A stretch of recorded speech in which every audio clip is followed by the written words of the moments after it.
under different market share growth rate strategies for OPEC. They can hold their market share constant. They can increase it slowly, 1% a year, 3% a year. These are the payoffs to the core in OPEC and for total OPEC as a function of how rapidly they increase their market share over a wide range of assumptions. And generally, for most of the cases, at least all the cases over here, the core is best off if it maintains its market share. They will be worse off if they increase their market share fairly rapidly. OPEC, on the other hand, is best off if the core does not expand its market share at all, and will be worse off if the core expands its market share rapidly. So I've done lots of different cases examining different market share strategies for OPEC and its core.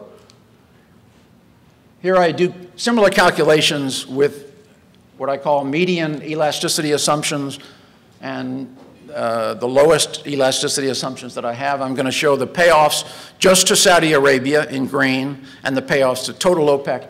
And it's going to be a function of how rapidly is the core increasing its share. And what it says is that in the median case, the incentive for OPEC's core to increase its share is not very great. They're going to get about the same payoff. I'm sorry, this is Saudi Arabia's payoff. Saudi Arabia is going to get about the same payoff whether they maintain their share or they increase it slowly. But for OPEC as a whole is going to be slightly worse off. That's in the median value assumptions. Under the most pessimistic cases, in terms of slow demand growth and other assumptions about price elasticities, we see that Saudi Arabia is worse off the faster they increase their share of the market, and OPEC is much worse off the faster that the core increases its share of the market. So this is for these particular cases, the median case and the sort of low elasticity case, we have results. There's not very much incentive for OPEC to increase its market share very rapidly. They'll do quite well as long as they just maintain their market share. This is a very complicated graph. I have median elasticity assumptions, I have low elasticity assumptions, I have highest elasticity assumptions, and then down here I have different core assumptions. Top row is just Saudi Arabia by itself. The second row is Saudi Arabia and its neighbors acting as the core. Here I have Iran and Venezuela come in. Here I have the entire OPEC. Some of these assumptions, the core does have an incentive to increase its output, its market share. But generally, and the more pessimistic the assumption, the further the right you go, the less incentive does the core have to increase its market share. So faster share growth means lower payoff for Saudi Arabia and for OPEC. You can have some examples where the core consists only of Saudi Arabia, and you have really high elasticity assumptions where Saudi Arabia does have an incentive to increase its output faster. So it depends on your assumptions.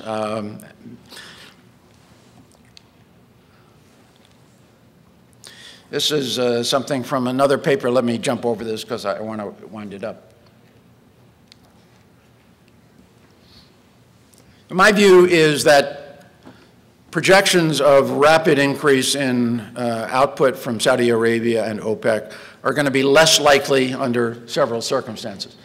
If the world is not very price responsive, world demand and non-OPEC supply are not very price responsive, in order to make room in the market for a given increase in OPEC output, lower price responsiveness is going to cause price to fall more, and that's going to reduce OPEC revenue. So the less price responsive, the less likely is it going to be that OPEC is going to be increasing its share of the market very rapidly.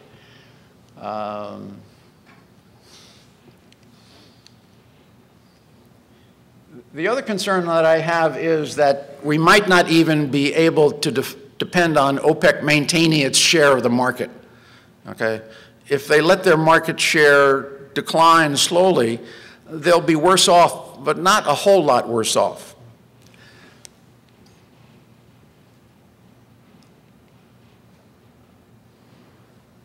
The other concern that I have is that they might not even be able to maintain their level of OPEC exports.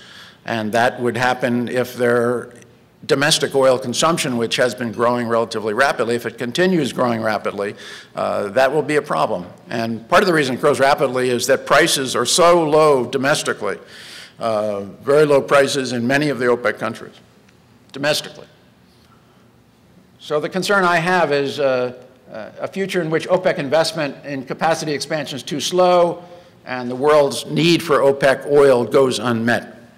And we get into some situations where prices overshoot what would be a long-run equilibrium. We have low-cost reserves in OPEC underutilized, and we're developing relatively high-cost sources of oil liquids in the rest of the world. What might happen? What kinds of things do I worry about?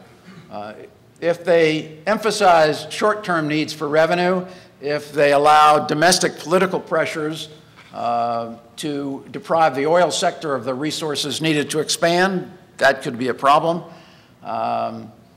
They have and are likely to continue limiting the investment of international oil companies. That very well may reduce their oil exports. They have subsidized domestic prices, which will increase domestic consumption. And they have limited spare capacity that could allow a repeat of what happened in 2008. The repeat of what happened in 2008 is a risk. I mean, it's obviously a risk for consumers paying high prices. But for me, the concern that I think OPEC ought to have is a risk to themselves if prices go up dramatically, and particularly if they stay very high. The concern that they ought to have is that some price increases might lead to irreversible changes in demand or in non-OPEC supply. And demand curves might not necessarily be reversible, so that when the price of orange juice goes up, people drink less orange juice, and when the price of orange juice comes back down, people drink more orange juice. But when the price of oil went up in the 70s, people stopped using oil to generate electricity. That was a third of the world oil market in early 1970s, oil used to generate electricity. When prices went up in the 70s, people shifted away to natural gas and nuclear power and coal and so forth. And even when oil prices came back down in the 1980s, they did not go back to using oil again. It was an irreversible change in the demand for oil. We stopped using oil to generate electricity, even though prices came back down. That's also a possibility on the non-OPEC supply side. High prices can stimulate exploration, development, commitment to biofuels, commitment to non-oil energy sources.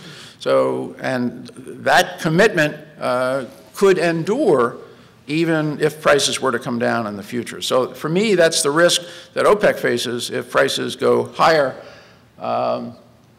If big price increase threaten the future of oil used in transportation, that's a disaster for OPEC. So for me, that's the concern. I've gone through very quickly, but I want to thank you for your attention.